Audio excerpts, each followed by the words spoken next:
ازيكم عاملين ايه؟ يا رب تكونوا بخير. لو اول مره تشوفوني ما تنسوش تشتركوا في القناه. تعالوا بقى نعمل مع بعض كفته بطريقه سهله وبسيطه، وهتعمليها في اقل من 5 دقايق كده وانتي واقفه. معايا هنا ربع كيلو لحمه مفرومه وبصلتين كبار، وطبعا التوابل اللي انتي بتحبيها: ملح، فلفل، بابريكا، كركم، بس كركم ما تكتريش هنا منه. المكون الاساسي هنا معايا فيجيتار ناعم حامي او بارد حسب ما انتي بتحبي. حطي منه من 4 ل5 معالق. بس هنا نعجنها كويس قوي علشان النسيج بتاعها يكون ماسك في بعضه كده، ولما نيجي نصبعها ما تفكش مننا. هاتي المسنه بتاعتك كده، او لو عندك سيخ حديد، سيخ خشب، اي حاجه، واعمليها بيها. بس انا ما كانش عندي فقلت اتصرف، نفع معايا وكانت حلوه قوي. نعمل معاك واحد تاني كده.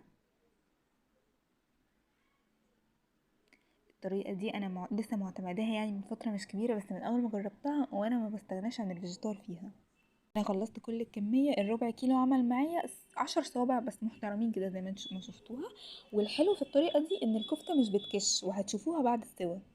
هنا بقى جبت معايا نص معلقه بابريكا في نص معلقه زيت زيتون او زيت عادي، ودهني كده من على الوش. وطبعا انت هتكوني حاطه شويه زيت كده من تحتيها علشان ما تتحرقش منك، وارفعيها على النار.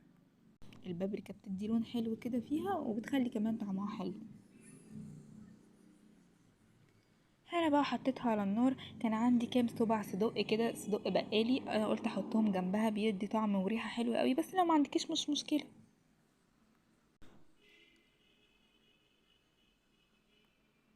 طول ما الكفته لسه ما استوتش من تحت ما تقلبيهاش بمعلقه او شوكه، يا دوب بس تهزيها هزه بسيطه بالطاسه كده او بالجريل بتاعك.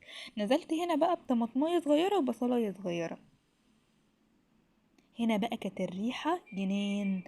ربع كوباية مية او فنجان قهوة كده صغير مية. الحركة دي بتفرق قوي، ان هي بتخلي لو في انسجة في اللحمة ما استوتش بتخليها تستوي، بتخلي الطماطم مع البصل كده يعملوا خليط متجانس كده مع بعض، طعمه وريحته فظيعة.